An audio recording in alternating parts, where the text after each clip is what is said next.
平安，今天6月25日，让我们一起来到主的面前，一起来敬拜，一起来领受上帝的话语。透过列王记下，让我们去看见上帝怎么样施行恩典与怜悯。在当中也让我们回到主的面前，跟主说，我只需要你，愿主你与我们同在，愿主你帮助我们，让我们生命当中有上帝的同在，有上帝的大能在我们当中行神迹。我们一起来敬拜，一起来预备我们的心，要来领受上帝的话语。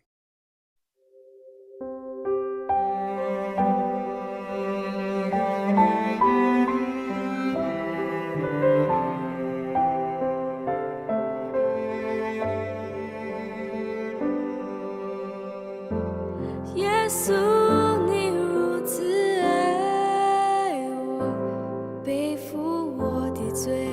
使我洁净。耶稣，你如此爱我，为我流宝血，付上代价。当我看不见，你开启我眼睛；当我醒不起，你与我亲近；当我快放弃，你赐我生命，因你变成我的医治。耶稣，你爱是长阔高深，耶稣，你爱是没有止境。世上的一切有一天将过去，我只需要你，只需要你。耶稣，你爱是长阔高深，耶稣，你爱是没有止境。世上的一切有一天将过去，我只需要你，只需要你。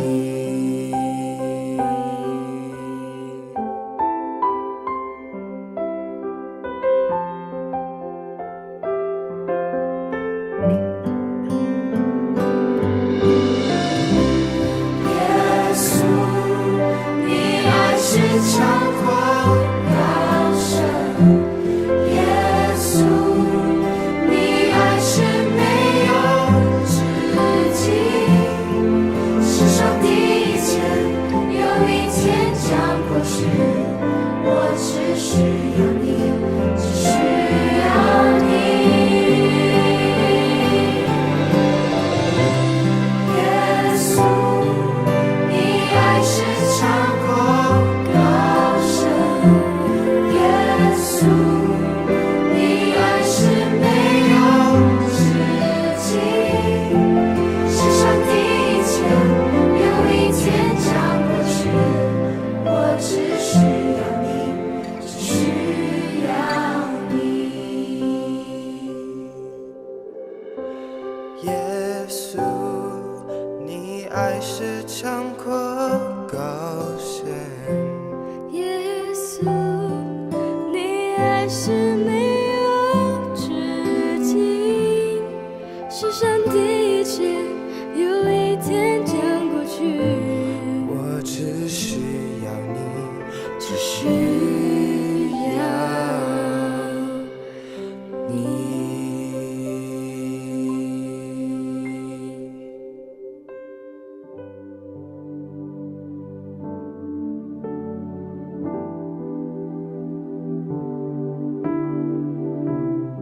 主，我们感谢你，你是如此爱我们，为我们钉在十字架上，为我们付上了这样的代价。当我们看不见，你开启我们眼睛；当我们心孤寂，你亲近我们。主啊，帮助我们当我们在快放弃的时候，你赐下生命，你让我们得着医治，你的爱是长阔高深。主，让我们在当中每一天都经历你的同在。主，我们要将今天的聚会仰望在主你面前，愿主你继续带领我们，愿主你的恩典与我们同在。感谢主，我们将祷告祈求都奉靠主耶稣的名，阿们。今天6月25日，我们要读的经文在列王记下第4章第1节到第7节。列王记下第4章第1节到第7节，让我们一起来读今天的经文，一起来领受今天的经文。有一个寡妇，她丈夫是先知群中的一员，她去见以利沙说：先生，我丈夫死了，你知道他是敬畏上主的人，现在有一个债主来，要把我的2个儿子带去当奴隶，偿还我丈夫的债。以利沙问：我能为你做什么呢？告诉我，你家里有什么东西？寡妇说：只有1小瓶橄榄油，此外什么都没有了。以利沙告诉他：你去向邻居借一些空的容器，越多越好。然后你和你的2个儿子进屋子里去，关上门，把油倒进容器，装满了就放在一旁。于是那寡妇和2个儿子进了屋子，关上门，把小瓶子里的橄榄油倒进他儿子借来的容器中。他们倒满了所有的容器以后，寡妇问：还有没有容器？1个儿子答：没有了。于是橄榄油不再流出。寡妇回到神的人以利沙那里，以利沙对他说：把橄榄油卖掉，去还你的债，剩下的钱足够你们母子过活了。我们今天的经文在列王记下第4章第1节到第7节。让我们用一些时间来默想今天的经文，来领受今天的经文。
在今天的经文当中，不知道大家在默想的时候有什么样的领受？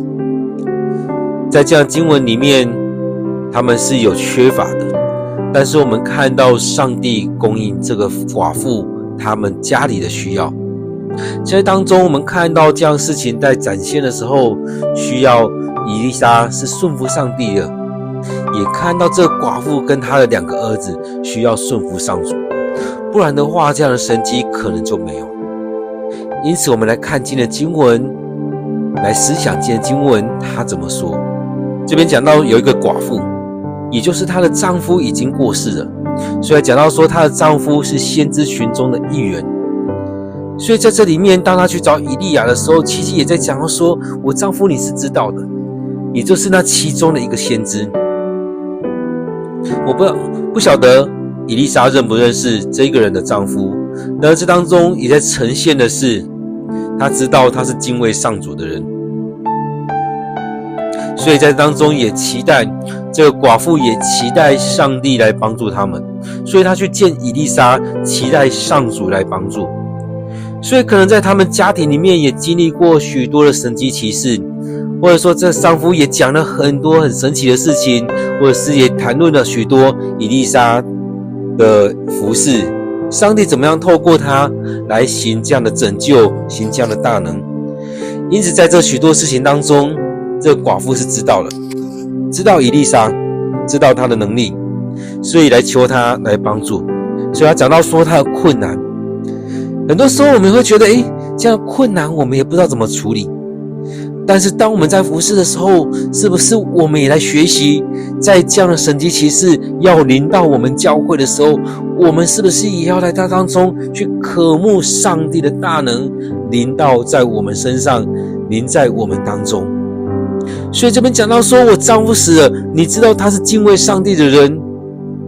所以讲到她丈夫死了，然而更重要的是有一个债主来要把我2个儿子带去当奴隶卖掉，偿还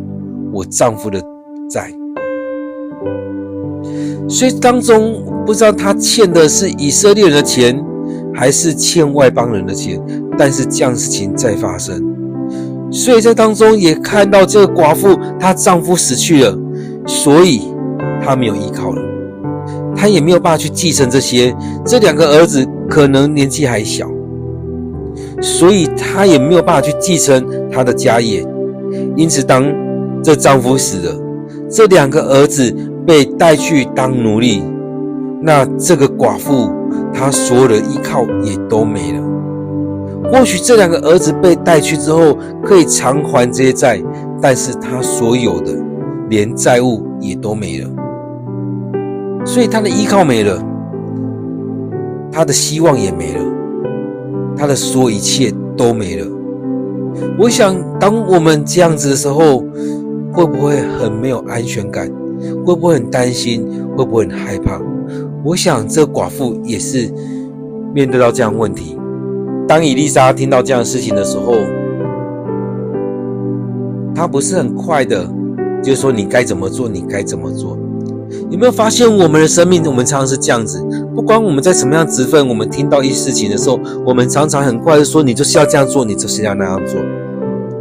但是我们看到以利沙，他跟耶稣很类似，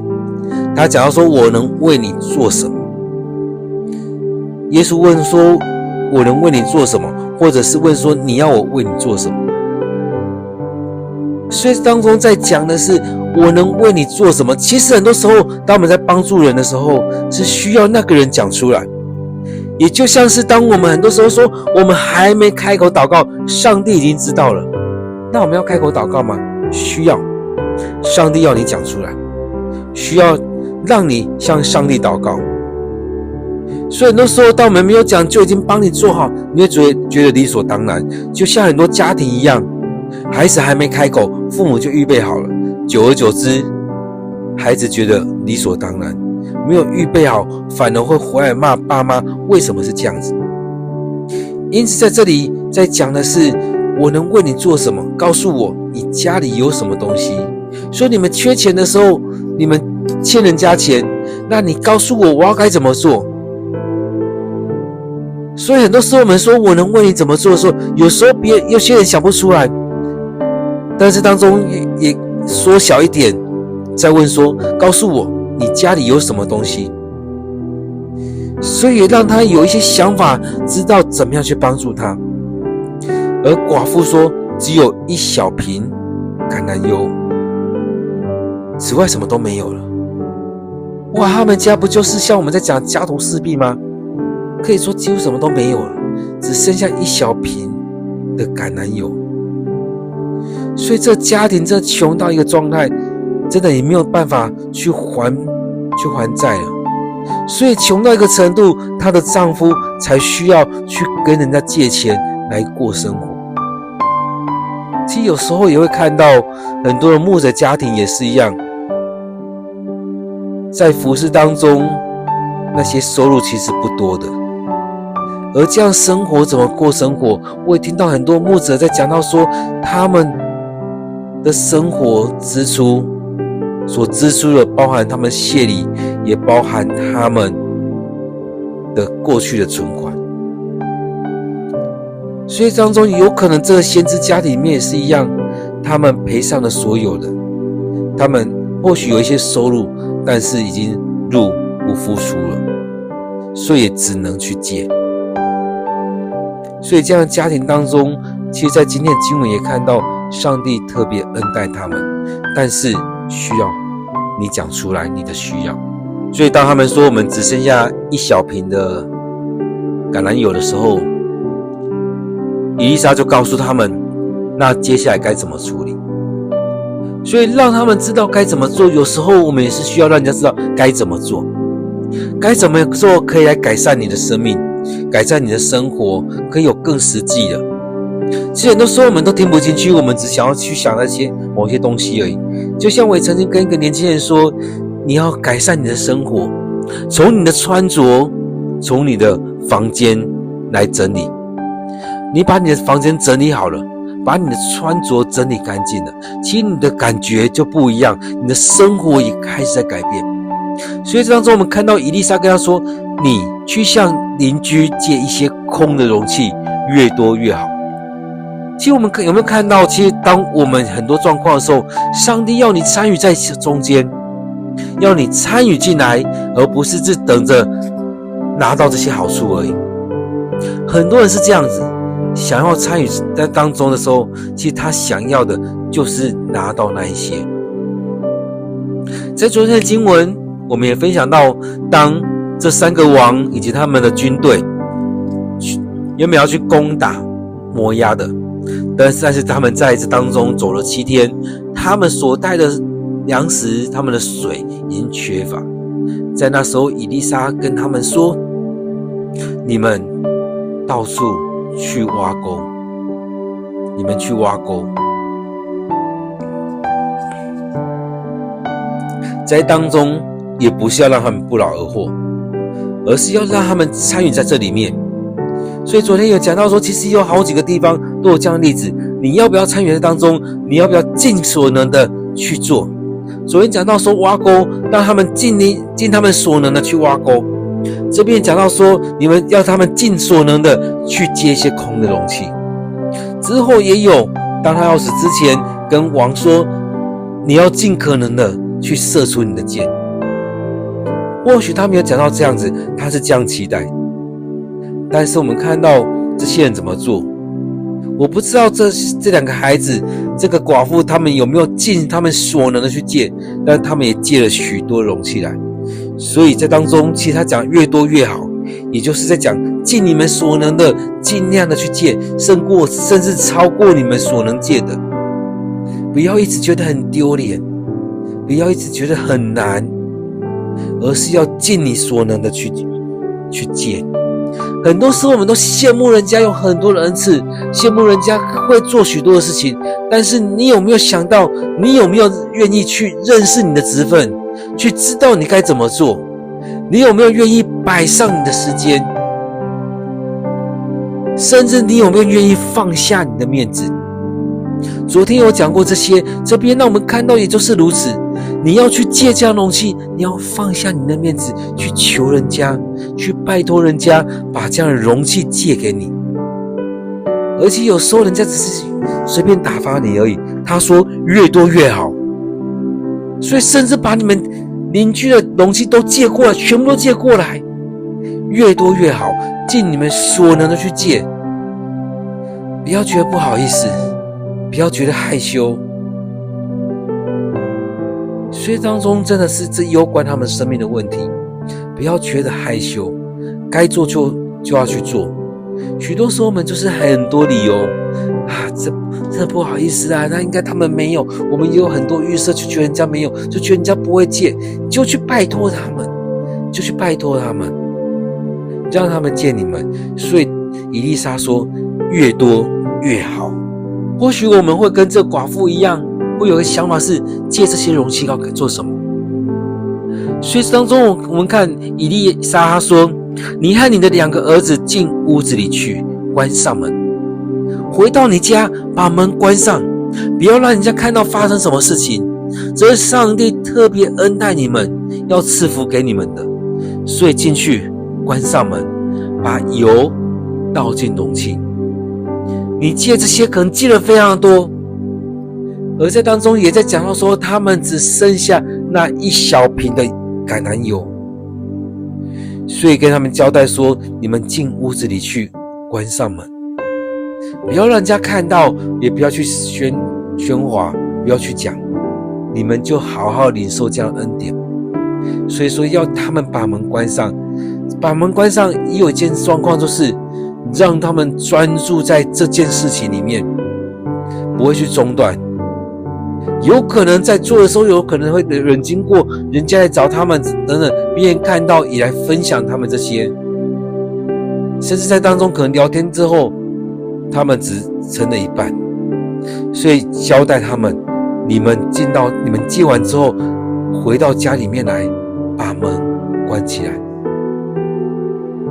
所以其实当中我们看到有很多动作，第一个进屋子里，第二个关上门，第三个把油倒进容器，倒进每一个容器里面，拿着你那1小瓶的橄榄油去把它倒出来，倒到这一些容器里面去。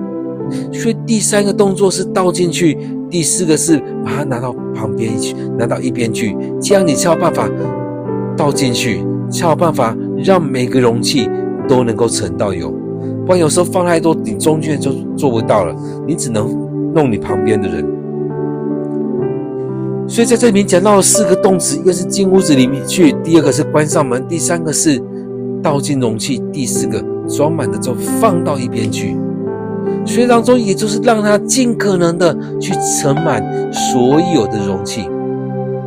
尽量的去领受上帝要给你的恩典。可以弟兄姐妹，你有这样渴望吗？还是你只是嘴巴说说？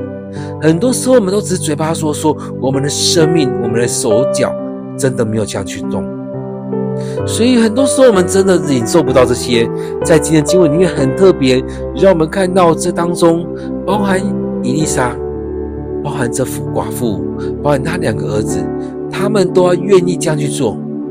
以利沙要愿意去服侍他们，去听他们说，去服侍他们。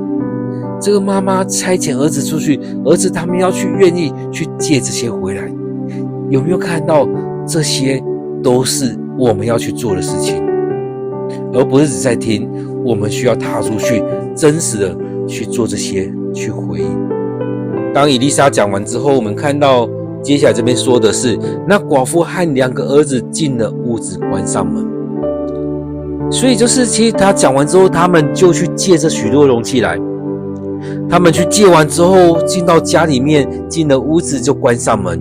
把小瓶子里面的橄榄油就倒进他儿子借来的容器里面。所以他们听完就去做了，这很重要，听完就要去做。很多时候我们听完都不愿意去做，然后就这样过了很久，甚至也就遗忘了。很多时候我们都觉得上帝没有作为，但是有没有发现是我们人自己没有作为？因此这边很快他讲到说，于是那寡妇和2个儿子进了屋子，这进了屋子前面还有个东西没有讲到，就是他们借了许多容器进到屋子里面去，然后关上门，也就是刚刚讲的4个动作，他们要去借，然后进屋子，关上门，倒容器。所以当中我们看到了很重要，他们就是这样子去做这些，所以他们要有容器倒，他们势必要去借。所以各位弟兄姐妹，不要继续停留在那边，你觉得很不好意思。当你没有把人带来，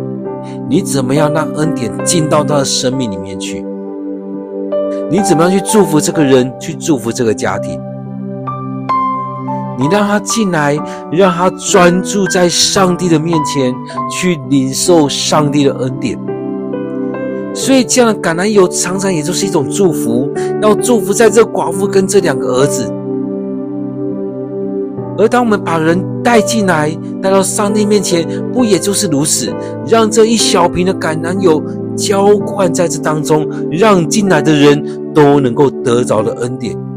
我们要觉得不好意思吗？不好意思请他进来吗？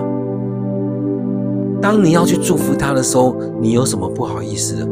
当这样的恩典要临到你们家的时候，你有什么不好意思的？其实我们看到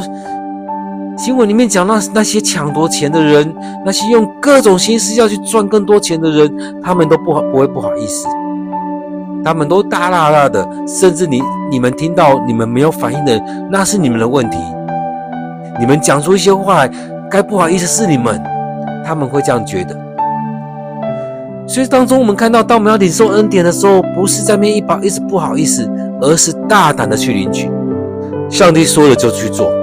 以利沙说了，我们看到寡妇跟2个儿子，他们就这样去做，去借了这些容器，把门关起来，然后把这样的橄榄油倒进这容器当中。他们缺乏到一个程度，所以他们也没有什么好拒绝的。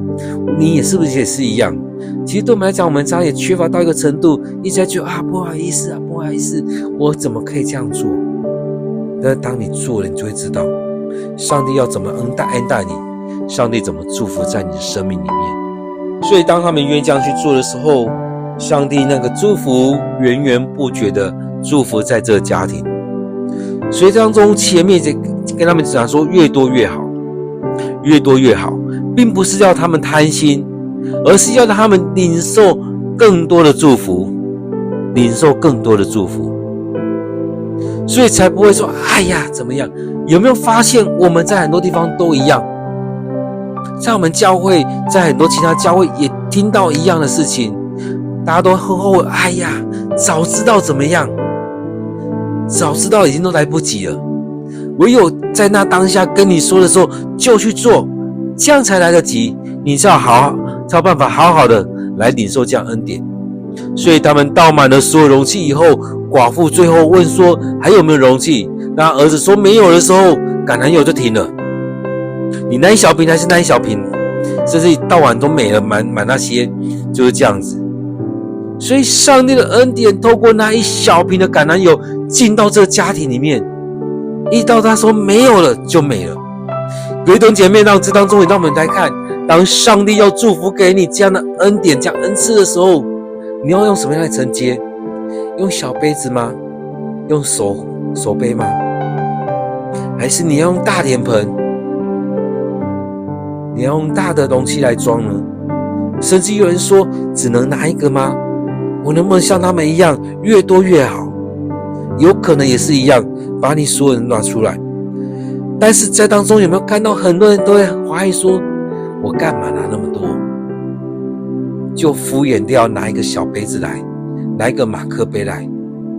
但是有没有看到有人尽所能的去把他所有容器都带过来了？因为他渴慕领受更多的恩赐。所以当中我们看到，当他们尽所能的去借这些容器，而在当中当他儿子说没有了，橄榄油也不再流出来的时候，他们就不会说早知道我就再去多借几家。没有，我们看到这边没有，他们尽所能去借了，这当中有多少就有多少。所以在这里面能够这样领受，感谢主，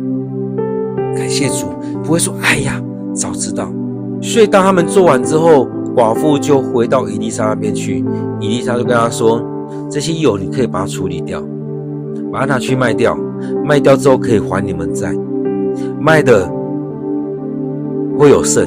剩的就成为你们的生活费。所以我们看到当他们尽力去借的时候，他们就可以领受这些，他们可以去还债，他们可以让他们生活活下来。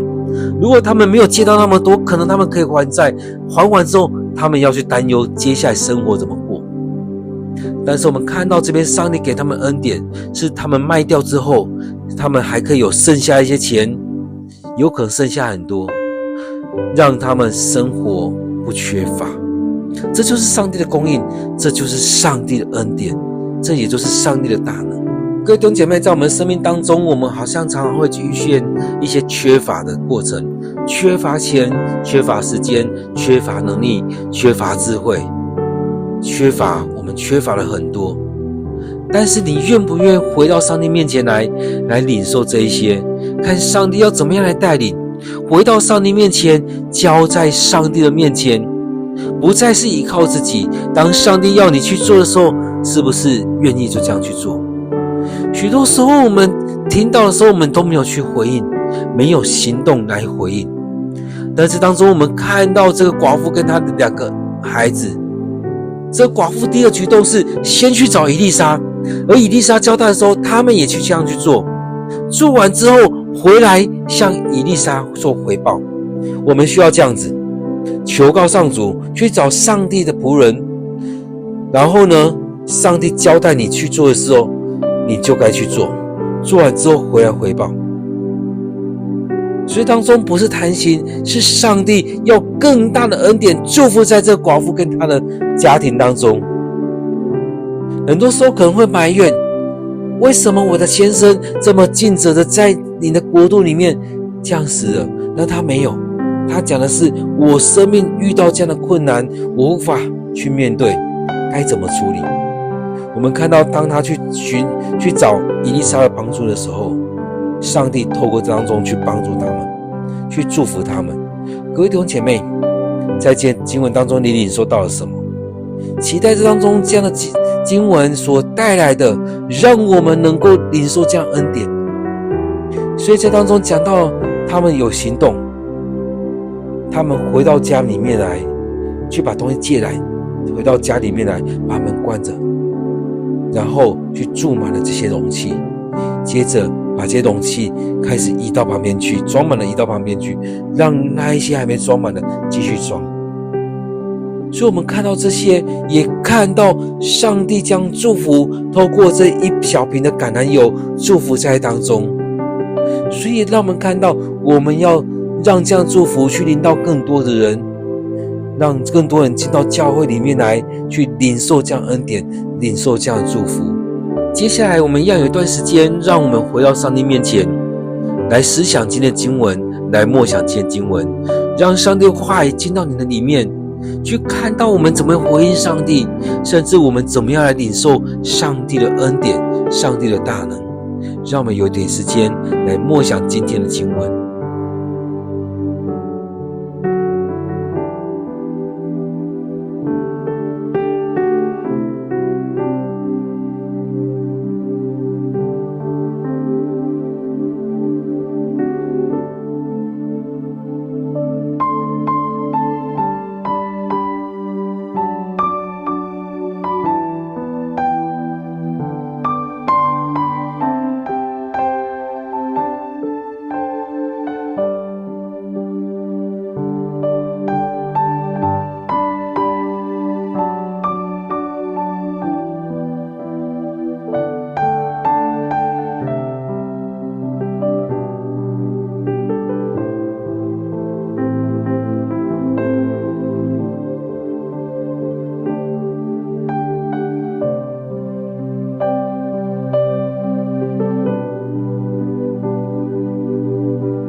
主，我们感谢你，让我们透过以利沙跟这个寡妇以及他2个儿子的这样互动，提醒我们的生命需要有你的浇灌，让我们不是听了就过去了，而是我们听了主你的话语，我们要领受你的带领，我们要回应你，不是让事情就这样过去，而是你的话语我们要领受进来，来回应你。亲爱的主，求你帮助我们，在我们缺乏的时候聆听我们的祷告，当我们向你求的时候，你就这样回应我们，让我们领受更多的恩典，更多的祝福，也让我们愿意回应你。主啊，帮助我们，在我们软弱的时候你要带领我们，在我们面对这些许多事情的时候，我们回应你的时候，你就祝福在我们当中。主，我们要将今天的聚会仰望在主你面前，也将我们的生命交在主你面前，愿主你大大的祝福在我们当中，浇灌在我们当中，让我们的生命注满了橄榄油，祝福领受了更多你的恩典祝福，也让我们能够带领更多的这样的容器进到这当中，带领更多人来到你面前，也要领受这样恩典。亲爱的主，愿主你与我们同在，帮助着我们。主，我们要将今天的聚会仰望在主你手中，将每一位弟兄姐妹交在主你面前，当我们参与这当中，当我们领受你的话语，就让这样的话语成为我们生命帮助。感谢赞美主，我们将祷告祈求都奉靠主耶稣的名，阿们。感谢主，让我们来到他的面前来敬拜，也愿我们每一天都有一段时间来到上帝面前，给上帝空间，给上帝时间，让上帝的恩典祝福在我们当中，将我们分别为圣。愿上主赐福于你。